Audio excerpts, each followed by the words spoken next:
Oalah, jadi selama ini Pertamax dioplos. Kasihan banget ya pengguna Pertamax, udah bayar lebih mahal, taunya dapat bensinnya cuma campuran. Bentar. Bukannya mobil-mobil dinas itu pada pakai Pertamax ya? Waduh, berarti yang kena ZO bukan cuma masyarakat biasa, tapi juga para pejabat-pejabat yang mobil dinasnya diisi bensin Pertamax ini. Ada ada-ada aja itu ya. Awalnya gua sih gak peduli gitu sama kasus korupsi Pertamina ini. Ya gimana, ini kan bagian daripada agenda bongkar-bongkarnya pemerintah, alias pemberantasan korupsi yang emang seharusnya terjadi. Bagus dong, akhirnya ada yang dibongkar. Tapi yang bikin gua agak bersyukur adalah fakta bahwa Pertamax itu adalah oplosan. Anjay, gua sebagai pengguna Pertalite itu ya sebenarnya nggak bangga juga sih. Tapi paling nggak gue ya jadi bersyukur gitu.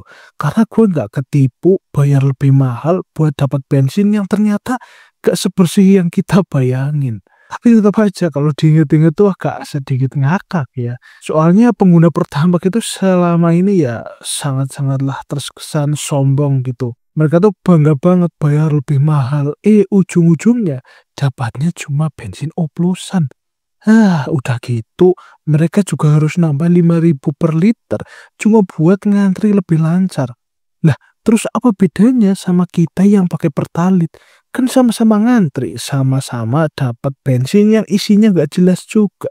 Cuma bedanya mereka ya ngantrinya nggak panjang, bahkan mungkin nggak ngantri. Tapi yang bikin gua heran, kenapa ya sekarang tuh nggak boleh beli bensin pakai jerigen? Kalau dulu tuh alasan utamanya kan biar nggak ada penyalahgunaan BBM bersubsidi. Tapi sekarang malah Pertamax yang dibolehin beli pakai jerigen.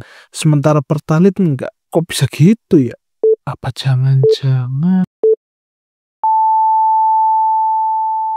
Jadi baru-baru ini bosnya Pertamina atau dirutnya Pertamina baru aja ditangkap beserta 6 temannya terkait kasus korupsi yang berkaitan dengan tata kelola minyak mentah dan kilal. Tapi yang bikin gua heran, ini kejadian tuh udah terjadi dari 2018 sampai dengan 2023.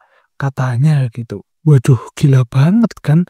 Udah selama 5 tahun kasus ini tuh dijor-joran gitu aja. Tapi kok sekarang ketahuan? Kok bisa gitu ketahuan? Nah, dari kegiatan mereka itu, pemerintah bahkan sampai merugi 193,7 triliun rupiah. Anjay, gede banget kan? Uang sebanyak itu harusnya kan bisa buat dipakai untuk bangun jalan, sekolahan, bahkan juga buat subsidi BBM, ya walaupun ujung-ujungnya dikorupsi juga sih kayaknya. Tapi ya gitu deh, duit segitu malah raib entah kemana, nggak jelas. Yang jadi pertanyaan, kenapa nggak dari dulu ketahuan gitu? Apa mereka baru sekarang ada keberanian buat bongkar kasusnya?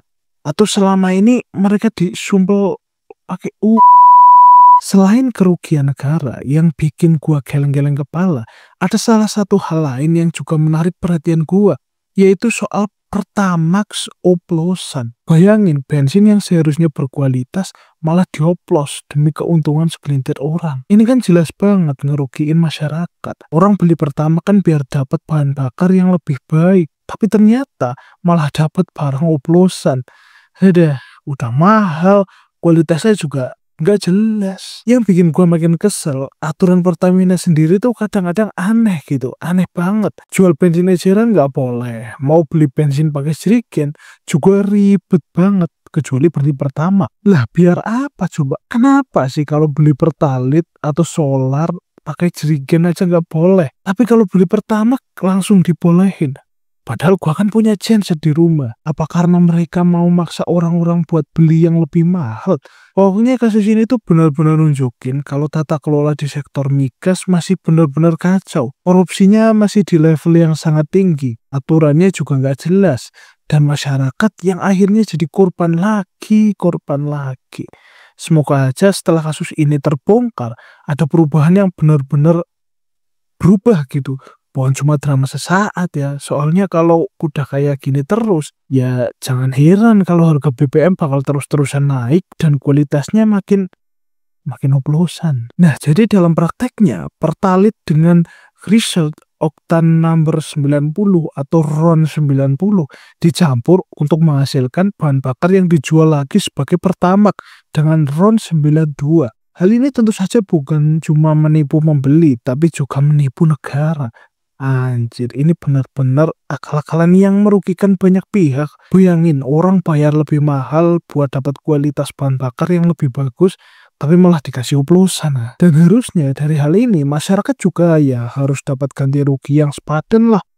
Tapi dari mana duitnya? Selain itu, penting untuk diketahui teman-teman bahwa Pertamina itu telah mengeluarkan aturan terkait pembelian bahan bakar menggunakan jerigen. Pembelian Pertalite dengan jerigen itu udah dilarang, kecuali dengan surat-surat atau surat rekomendasi dari pemerintah daerah setempat sesuai dengan peruntukannya. Katanya aturan ini dibuat untuk memastikan penyaluran Pertalite tepat sasaran dan tidak disalahgunakan. Sebaliknya, pembelian Pertamax dengan jerigen juga diperbolehkan asalkan tidak untuk diperjualbelikan kembali. Ya sebenarnya sih tujuannya baik, tapi kok ya gimana ya? Namun dilemanya di sini adalah banyak orang yang nggak tahu soal aturan ini. Orang-orang tuh taunya cuma dilarang beli pakai jerigen aja. Udah gitu doang.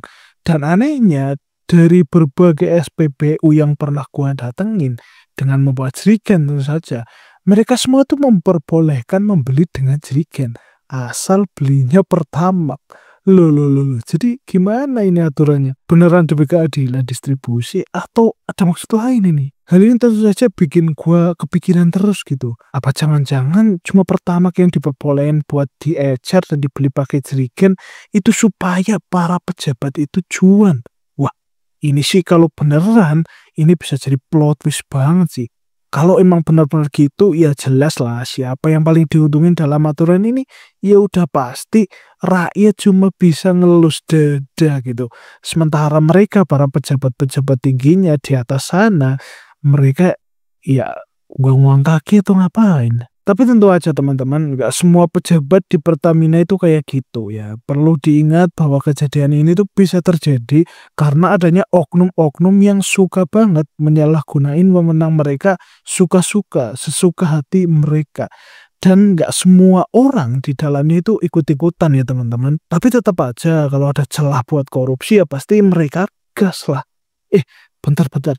Tapi kalau dipikir-pikir, beberapa waktu lalu tuh gue inget gitu, sempat ada salah satu gubernur mana gitu, gue lupa, yang sempat minta supaya scan barcode di SPBU itu buat dihapus gitu karena terlalu ribet.